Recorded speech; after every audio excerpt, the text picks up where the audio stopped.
नमस्कार साथियों, आज आपको पूरी डिटेल में बताऊंगा कि दिनेश मीणा हत्याकांड कैसे शुरू हुआ और कैसे इसमें समझौता होकर के इस पूरे मामले को अंत तक पहुंचाया गया, कैसे इस मामले को खत्म किया गया।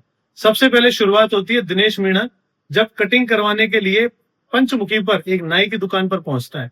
जब वो कटिंग करा करके वापस निकल रहा होता है तो दूसरे की बाइक को अपनी बाइक समझ लेता है और उस बाइक में अपनी बाइक की चाबी को लगाते हुए दूसरा कोई देख लेता है।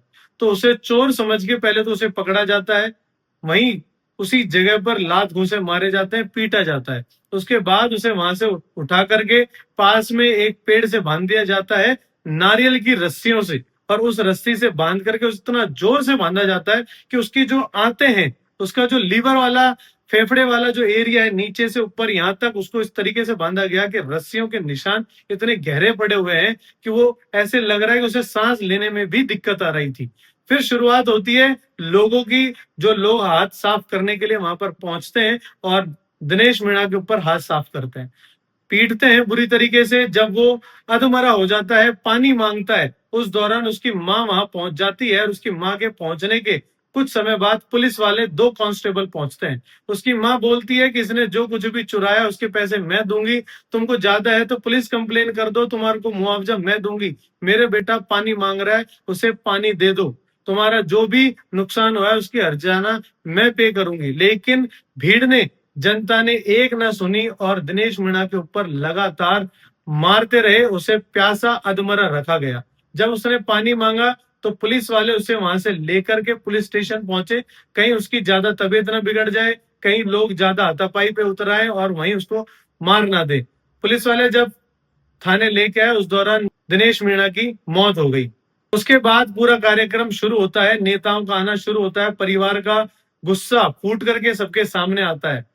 उप जिला अस्पताल बांदीकुई में दिनेश मीणा को परिवार को वहां पर पहुंचते हैं और सभी लोग वहां धरने पर बैठ जाते हैं। इसमें धरने पर उनके साथ देने के लिए मीणा समाज के नेता दौलत राम मीणा, मनोज मीणा, जी आर खटाना जी और बांदीकुई के लोकल लीडर्स भी वहां पुगरी देने का वादा किया गया।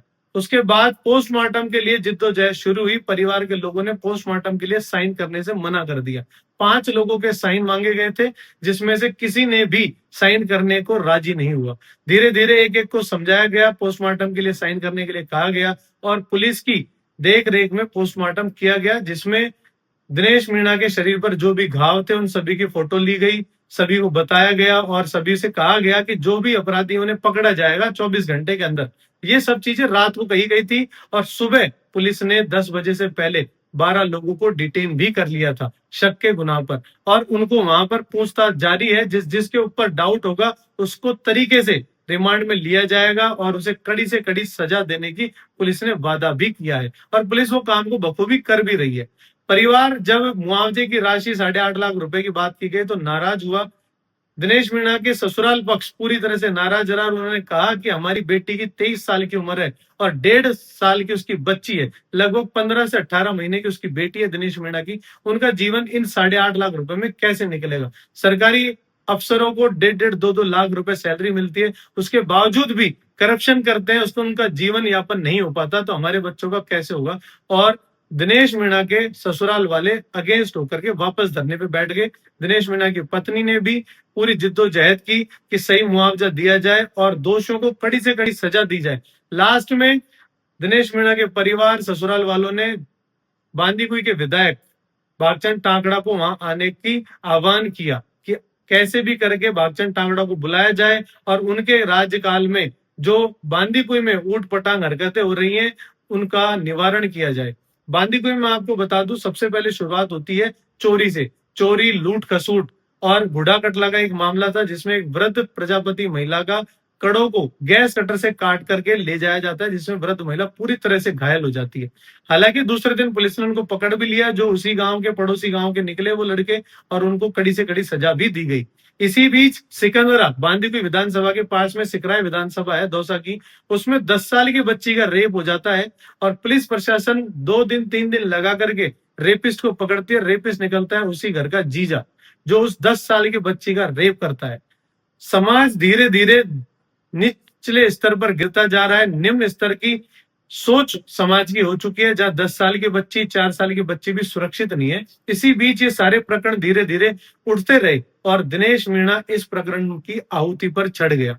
समाज में जब आक्रोश होता है, रोष होता है, तब कोई ना कोई इस हवन कुंडी में आहुति जरूर लगती है। और इस बीच एक निर्दोष दिनेश मीणा की आहुति लगी। मैं आपको बता दूं, दिनेश मीणा के ऊपर अभी तक कोई भी कानूनन कार्यवाही नहीं हुई थी, कोई भी रिपोर्ट दर्ज नहीं थी। साफ सुथरी छवि का लड़का था जो सरकारी नौकरी की तैयारी कर रहा था। 1.5 साल की बच्ची उसके घर में थी। तो आप सोच सकते हैं बेरोजगार के जीवन में किस तरह की समस्याएं होती हैं। जब बच्चा, बीवी और सभी हो तो वैसे ही मानसिक तनाव में रहता है। इस सभी को लेकर के जब लास्ट में समझौते की बारी आई, तो समाज के, परिवार के और जितने भी नेता थे उन सभी ने समझाया और क्राउड फंडिंग के जरिए मोटा धन इकट्ठा करने की कोशिश भी अभी तक चल रही है। ये था पूरा मामला। बांदीकुई में इतना बड़ा हत्याकांड हुआ, उसको लेकर के दिनेश मीणा एक बेकसूर निर्दोष आदमी था जिसको बलि चढ़ा दिया गया। समाज के गुस्से और मॉब लिंच के जरिए उसको मार दिया गया। उप जिला अस्पताल के अधिकारियों ने, पुलिस प्रशासन ने, सभी ने इस पूरे प्रकरण को तरीके से देखा, समझा और सही तरीके से इसकी जांच पड़ताल करके दोषियों तक पहुंचे। और जो जो इसमें गुनहगार हैं उनको कड़ी से कड़ी सजा दिलाने का भी पुलिस ने वादा किया है। मेरी सिर्फ इतनी सी रिक्वेस्ट है कि ऐसी खबरों को ज्यादा से ज्यादा फैलाया जाए ताकि समाज में एक डर पैदा हो। एक समय था जब पुलिस का नाम सुनते ही अपराधियों में डर पैदा होता था, लेकिन आज पैसे के दम पर जब से पुलिस के कुछ अफसर बिकने लगे हैं, तब से अपराधियों में डर खत्म हो चुका है। जब से नेता अपने समाज के लोगों को बचाने लगे हैं, तब से समाज में अपवाद फैला रहे कुछ लड़के और युवाओं के बीच में डर का माहौल खत्म हो चुका है। इसी बीच भागचंद टाकड़ा ने भी ट्वीट करके बताया कि दोषियों को कड़ी से कड़ी सजा मिलेगी और दिनेश मीणा के परिवार को सही मुआवजे की कोशिश करेंगे। हम सब जानते हैं कि प्रशासन के हाथ बंधे होते हैं और सही मुआवजा आज तक किसी को मिला नहीं। लेकिन अगर दिनेश मीणा के परिवार को क्राउड फंडिंग के जरिए अच्छा धन इकट्ठा हो जाता है तो शायद उनकी पत्नी और बेटी का अच्छा जीवन गुजर सकेगा। इस पूरी रिपोर्ट में आपने दिनेश मीणा की पत्नी, बेटी, दिनेश मीणा सभी को देखा होगा। आपको समझ में आया होगा पूरा मामला क्या है कि उस परिवार के साथ क्या गुजर रही थी, उसको मैंने बखूबी वहां बैठ करके देखा है और मेरे साथियों ने रिपोर्ट भी आपको दिखाई है। अगर आपने अभी तक नहीं देखी है तो उस रिपोर्ट को तुरंत देखें और ज्यादा से ज्यादा शेयर करें ताकि अपराधियों में इतना डर पैदा हो जाए कि अगर ऐसा कुछ होगा तो सिर्फ और सिर्फ मौत की सजा मिलेगी। आपकी क्या राय कमेंट सेक्शन में जरूर बताएं। ज्यादा से ज्यादा शेयर करें। जय हिंद, जय भारत।